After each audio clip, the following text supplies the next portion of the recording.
जय हिंद साथियों। आज हम एक और पेपर लेकर आए हैं, police constable recruitment test Madhya Pradesh, जिसमें हम आज 5 फरवरी 2022 सेकेंड शिफ्ट का पेपर एनालिसिस करने वाले हैं, जिसमें जीके और साइंस के प्रश्नों को देखने वाले हैं। ठीक है, तो चलिए चलते हैं हमारे प्रश्नों की ओर। हमारा पहला प्रश्न है, रुक्मणी देवी अरुणडेल एक प्रसिद्ध रिक्त स्थान नर्तकी हैं, तो ये किसके लिए प्रसिद्ध हैं? आपके ऑप्शन है मणिपुरी, मोहिनीअट्टम, ओडिसी, भरतनाट्यम। आपका राइट आंसर हो जाएगा भरतनाट्यम। भरतनाट्यम नृत्य के लिए ये प्रसिद्ध हैं, रुक्मणी देवी। अगला प्रश्न है हमारा, भारत में राजकोषीय नीति कौन बनाता है? ठीक है, तो आपके ऑप्शन हैं कार्मिक लोक शिकायत और पेंशन मंत्रालय, कृषि और किसान कल्याण मंत्रालय, वित्त मंत्रालय, वाणिज्य और उद्योग मंत्रालय। आपका राइट आंसर हो जाएगा वित्त मंत्रालय। वित्त मंत्रालय राजकोषीय नीति बनाते हैं। ठीक है, अगला प्रश्न है हमारा, निम्नलिखित में से कौन सी हस्ती भारतीय राष्ट्रीय कांग्रेस की प्रमुख प्रतिनिधि नहीं थी? ठीक है, तो अपने ऑप्शन हैं WC बनर्जी, S सुब्रमण्यम अय्यर, इंदिरा गांधी और दादा भाई नौरोजी। तो आपका राइट आंसर हो जाएगा इंदिरा गांधी। इंदिरा गांधी जो थी भारतीय राष्ट्रीय कांग्रेस की प्रमुख प्रतिनिधि नहीं थी। अगला है, यदि कुल आय 50 लाख रुपए से अधिक है तो आयकर पर कितना अधिभार देना होगा? ठीक है, ऑप्शन है 5%, 6%, 7% और 10%। तो यदि आय 50 लाख रुपए से अधिक है तो आयकर 10% देना होगा। ठीक है, तो आपका राइट आंसर हो जाएगा 10%। अगला प्रश्न है हमारा, भारत के निम्नलिखित राज्यों में से किस एक के 3 और अंतर्राष्ट्रीय सीमा है? ठीक है, ऑप्शन है असम, नागालैंड, त्रिपुरा और पश्चिम बंगाल। आपका राइट आंसर हो जाएगा त्रिपुरा। त्रिपुरा जो है वो 3 ओर से अंतर्राष्ट्रीय सीमा से घिरा हुआ है। बांग्लादेश के साथ इसकी सीमा लगती है तीनों ओर से। ठीक है, क्वेश्चन घुमा के भी पूछ सकते हैं आपसे कि जो बांग्लादेश है उससे तीनों ओर से कौन सा भारत का राज्य घिरा हुआ है? तो त्रिपुरा आपका राइट आंसर हो जाएगा। अगला प्रश्न है,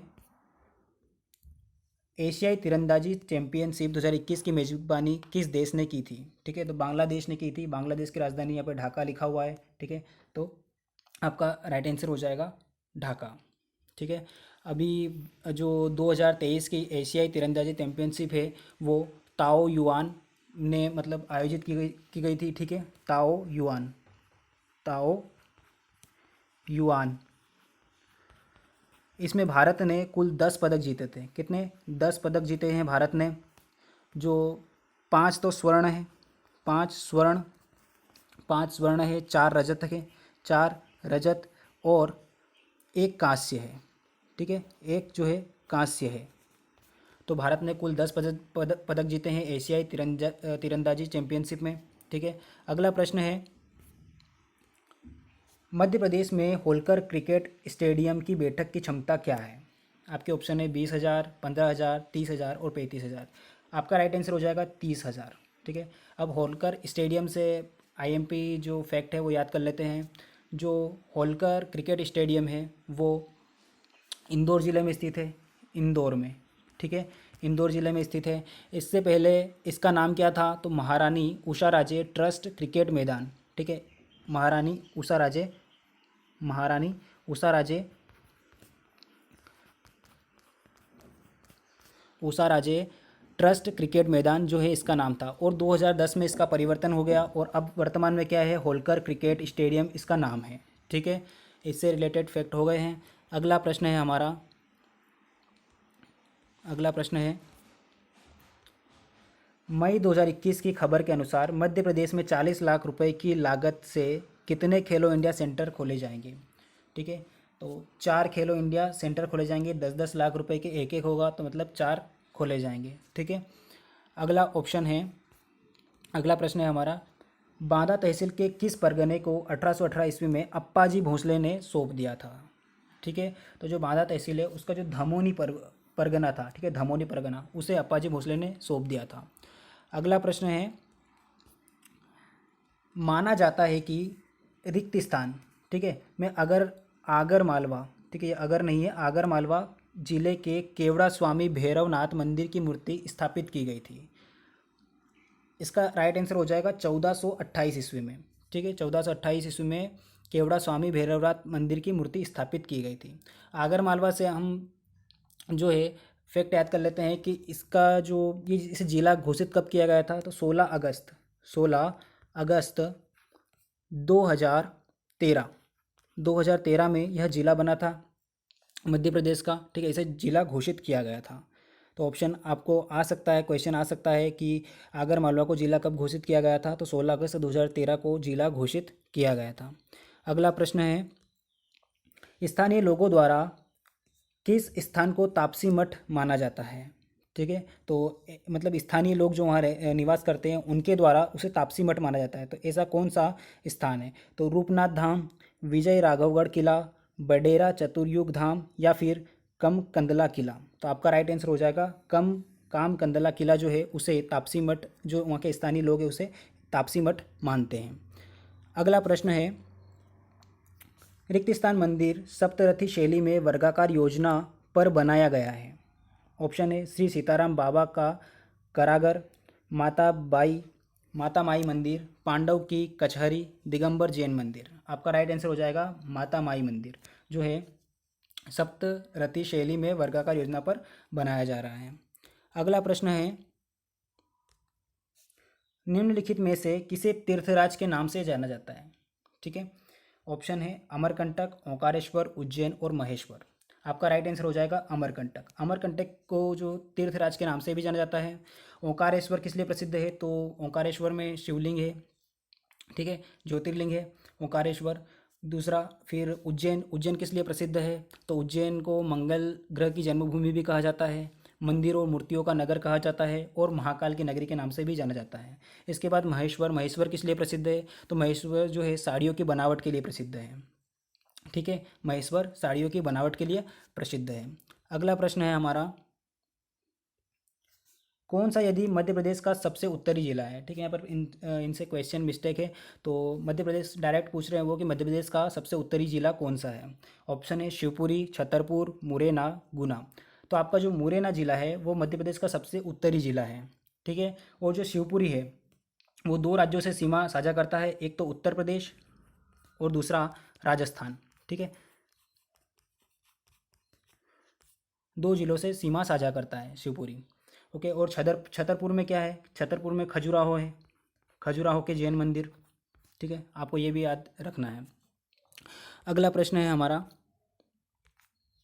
प्रागैतिहासिक महत्व के क्षेत्र में भीमबेटका, लाखा ज्वार, रंगमहल, गिन्नौरगढ़, केरी जलप्रपात, भदभदा जलप्रपात, रणभैसा, चितौरी रिक्त स्थान क्षेत्र में स्थित है। तो ये सब कहाँ स्थित है, आपका ऑप्शन है पंचमढ़ी अभ्यारण्य, रातापानी अभ्यारण्य, बगदरा अभ्यारण्य और चंबल जो अभ्यारण्य है वहाँ पर।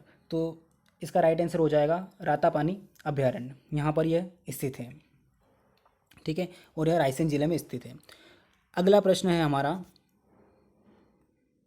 मध्य प्रदेश राज्य में कुल कितने जिले हैं। आपका राइट आंसर हो जाएगा मध्य प्रदेश में कुल 52 जिले हैं।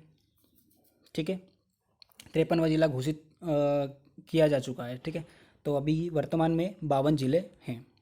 अगला प्रश्न है, निवाड़ी जिला टीकमगढ़ जिले का हिस्सा हुआ करता था और किस वर्ष अलग हुआ है। ठीक है, तो देखो अभी हमने आगर मालवे का पढ़ा था कि 16 अगस्त 2013 को यह जिला घोषित हुआ है, तो वैसे ही टीकमगढ़ से पूछ लिया गया है कि टीकमगढ़ जिला जो है वो किस वर्ष अलग हुआ है। तो 2018 में अलग हुआ था। ठीक है, निवाड़ी जिला, डेट क्या है इसकी, तो 1 अक्टूबर 2018। ठीक है, 1 अक्टूबर 2018 को यह जिला घोषित किया गया है और इसे मतलब जिला बनाया गया था। अगला प्रश्न है, किस गतिविधि को अस्वस्थ माना जाता है। आपके ऑप्शन है ध्यान, व्यायाम, संतुलित आहार, धूम्रपान। तो राइट आंसर हो जाएगा इसका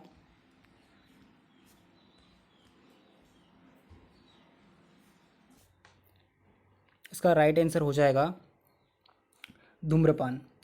देखो, ध्यान या फिर मेडिटेशन से मानसिक स्वस्थ होता है व्यक्ति, व्यायाम करने से शारीरिक स्वस्थ होता है व्यक्ति और संतुलित आहार करने से कोई बीमारी नहीं होती है। ठीक है, पेट की कोई तकलीफ नहीं होती है और धूम्रपान करने से फेफड़ों के वगैरह के रोग हो जाते हैं। ठीक है, तो धूम्रपान जो है वो आपका राइट आंसर हो जाएगा क्योंकि ये अस्वस्थ माना जाता है। ठीक है, अगला प्रश्न है,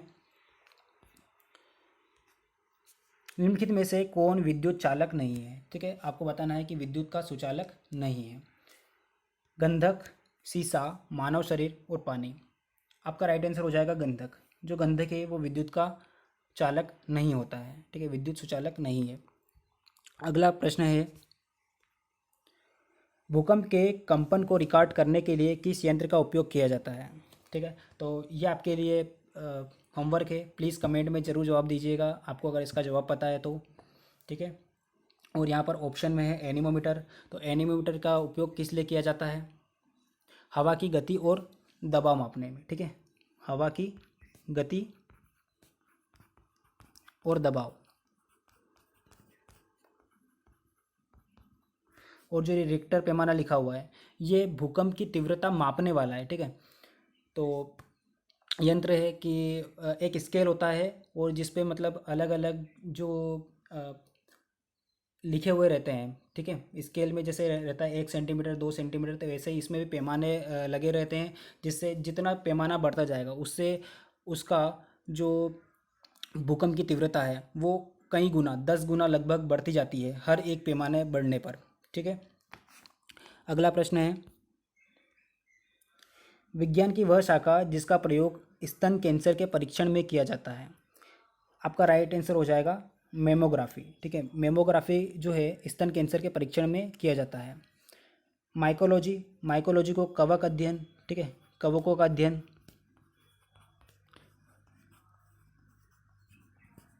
ठीक है, माइकोलॉजी के द्वारा कवकों का अध्ययन किया जाता है।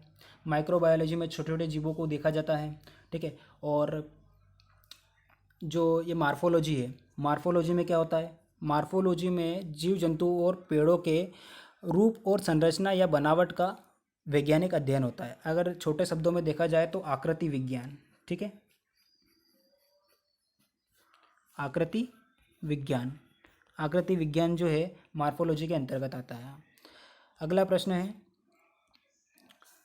रिक्त स्थान और रिक्त स्थान दो प्रकार के पदार्थ हैं जो मिट्टी की उर्वरता बनाए रखने के लिए किसानों द्वारा खेतों में जोड़े जाते हैं। मतलब किसान होते हैं वो इन्हें खेती में प्रयोग करते हैं। पौधे अपशिष्ट और फसल अवशेष। तो जी बिल्कुल, ये तो पहले से ही मौजूद होते हैं फसल के अवशेष। तो ये तो होगा नहीं, ये तो बिल्कुल गलत ऑप्शन हो जाएगा आपका। खाद और उर्वरक, बिल्कुल जो पौधों के लिए मिट्टी में खाद और उर्वरक ऐड किए जाते हैं अलग से, बिल्कुल वापस छिड़काव किया जाता है इनका। तो आपका राइट आंसर हो जाएगा खाद और उर्वरक। ऑप्शन है पशु और पौधों का कचरा। तो ये तो अगर खेत में है तो उन्हें हटा दिया जाता है। डीडीटी और क्लोरोफ्लोरोकार्बन। तो डीडीटी तो पहले से ही बैन है, तो इनका उपयोग तो बिल्कुल भी नहीं किया जाता है फसल के लिए। ठीक है, तो आपका ऑप्शन बी खाद और उर्वरक राइट आंसर हो जाएगा। अगला प्रश्न है, नीचे दिए गए चित्र को ध्यान से देखिए, यह जीव किस राज्य का है? ठीक है, यहाँ पर राज्य ये इन्होंने मिस्टेक कर रखी है। राज्य नहीं, ये जो संघ होता है ना, संघ, अलग अलग संघ में विभाजित होते हैं। जो जीव विज्ञान है इसमें जो पौधे हैं, पौधे को अलग अलग संघ में विभाजित किया गया है। तो यहाँ पर इसका अर्थ संघ हो रहा है। ठीक है, ऑप्शन देख लेते हैं इनके। टेरिडोफाइटा, अनावृत बीजी, थेलोफाइटा और ब्रायोफाइटा। आपका ऑप्शन हो जाएगा टेरिडोफाइटा। टेरिडोफाइटा आपका राइट आंसर हो जाएगा। अगला प्रश्न है, गुरुत्वाकर्षण के कारण त्वरण जी रिक्त स्थान पर बड़ा और भूमध्य रेखा पर छोटा होता है। ठीक है, तो आपका ऑप्शन है चांद, ध्रुव, सतह और भूमध्य रेखा। ठीक है, तो भूमध्य रेखा उन्होंने पहले ही बोल रखा है कि भूमध्य रेखा पर तो सबसे मान कम होता है। तो ये तो बिल्कुल ऑप्शन गलत हो जाएगा। सतह तो बिल्कुल भी नहीं है, क्योंकि सतह पर अलग अलग जगह गुरुत्वाकर्षण बल का मान अलग अलग होता है। ध्रुव, ध्रुव आपका राइट आंसर हो जाएगा, क्योंकि ध्रुवों पर जो गुरुत्वीय त्वरण है जी है उसका मान सबसे अधिक होता है। ठीक है, तो आपका राइट आंसर हो जाएगा ऑप्शन बी। अगला प्रश्न है, एलपीजी एक प्रमुख घटक है, मुख्य घटक है। प्रोपेन, एथेन, मीथेन या ब्यूटेन? तो राइट आंसर हो जाएगा ब्यूटेन। ब्यूटेन आपका राइट आंसर हो जाएगा। एलपीजी का मुख्य घटक क्या है? ब्यूटेन। अगला प्रश्न है, बेरी एक विकार है जो निम्न में से किस विटामिन के कमी के कारण होता है? ऑप्शन है vitamin A, vitamin B1, vitamin C, vitamin D. Option भी बिल्कुल ऑप्शन के टाइप दे रखे हैं A B C D। ठीक है, तो आपका राइट आंसर हो जाएगा इसमें vitamin B1, berry vitamin B1 के कारण होता है। और विटामिन ए की कमी से कौन सा रोग होता है? विटामिन ए की कमी से रतौंधी होता है, रतौंधी। विटामिन सी की कमी से, विटामिन सी की कमी से स्कर्वी और पायरिया, ये दोनों रोग होते हैं, ठीक है, विटामिन सी की कमी से होते हैं। विटामिन डी की कमी से बच्चों में रिकेट्स हो जाता है, बच्चों में रिकेट्स होता है। और वयस्क में क्या हो जाता है? ऑस्टियोमलेशिया, ऑस्टियोमलेशिया,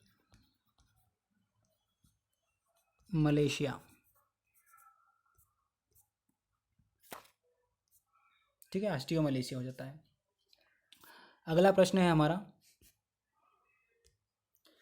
निम्नलिखित में से कौन एक पूर्ण विकसित जीव है जो स्यूडोपोडिया के विशेषताओं के साथ स्वतंत्र अस्तित्व में सक्षम है? ऑप्शन है शैवाल, अमीबा, स्ट्रेप्टोकोकस और मच्छर।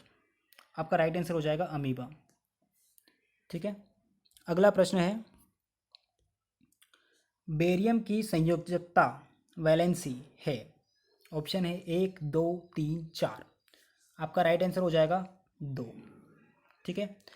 अब ये संयोजकता क्या होती है? संयोजकता एक ऐसी संख्या है जो यह प्रदर्शित करती है कि कोई परमाणु कितने इलेक्ट्रॉन खोता है या प्राप्त करता है या साझा करता है, ठीक है, तो उसे बोलते हैं संयोजकता। तो बेरियम की संयोजकता कितनी है? 2 होती है। हमारे प्रश्न यहीं पर ख़त्म होते हैं। अगर आपको वीडियो अच्छी लगी हो तो प्लीज़ लाइक कर दीजिएगा, चैनल पे नए हो तो चैनल को सब्सक्राइब कर दीजिएगा। मिलते हैं अगली वीडियो में, जब तक के लिए टेक केयर, बाय बाय, जय हिंद, जय भारत।